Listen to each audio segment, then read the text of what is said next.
Hidden కెమెరాలు లేవు, ఎక్కడ ఒక హిడెన్ కెమెరా లేదు, ఎక్కడ ఒక వీడియో బయటికి రాలేదు. సో సెన్సేషనలైజ్ చేయద్దు, ఎందుకంటే బ్లూ మీడియాకి అదే పని ఉంది.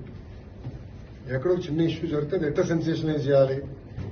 ప్రధానంగా నేను విద్యాశాఖ మంత్రి అయ్యాను కనుక నా పైన ఎక్కువ ఫోకస్ ఉంది. నేను ready for that focus, I have no problem.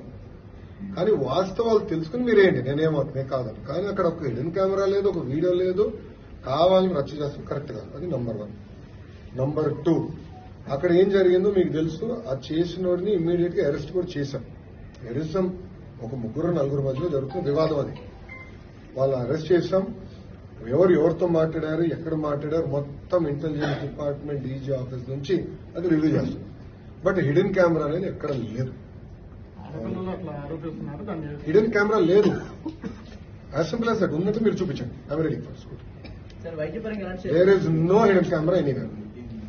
Hidden camera లేనప్పుడు కావాలని దుష్ప్రచారం చేస్తాం, కరెక్ట్. 4 మధ్యలో అది ఇష్యూ ఉంది. 4 మధ్యలో ఒక ఇష్యూ ఉంది, but it has nothing to do with hidden camera.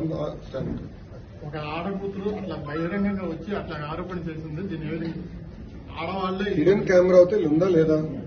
నేను సూట్ గా మిమ్మల్ని అడుగుతున్నా, మీడియా మిత్రులు వాళ్ళు ఉన్నాయని చెప్తున్నారు. అవును సార్, దొరికినాయా? లోపలికి వెళ్ళట్లేదు. పోలీసు వాళ్ళు వెళ్ళారు, కలెక్ట్ చేసుకున్నారు, ఎవిడెన్స్ ఉంది. పిల్లలు ఎక్కడ హిడెన్ కెమెరా చూపించలేకపోయారు, ఇట్స్ ఫ్యాక్ట్. సో మీరు కూడా దుష్ప్రచారం చేస్తాం మానేయండి ఫస్ట్. మీరు వాస్తవాలు తెలియకుండా హిడెన్ కెమెరా ఉంది, ఇన్ని వేల వీడియోలు ఉన్నాయి అంటాం కరెక్ట్ కాదు. I want be very clear on the subject. ఎందుకంటే 4 మధ్యలో జరిగే ఇష్యూని మీరు తీసుకొచ్చి హిడెన్ కెమెరాలు ఉన్నాయంటే కరెక్ట్ కాదు. అది నేను చెప్పాను.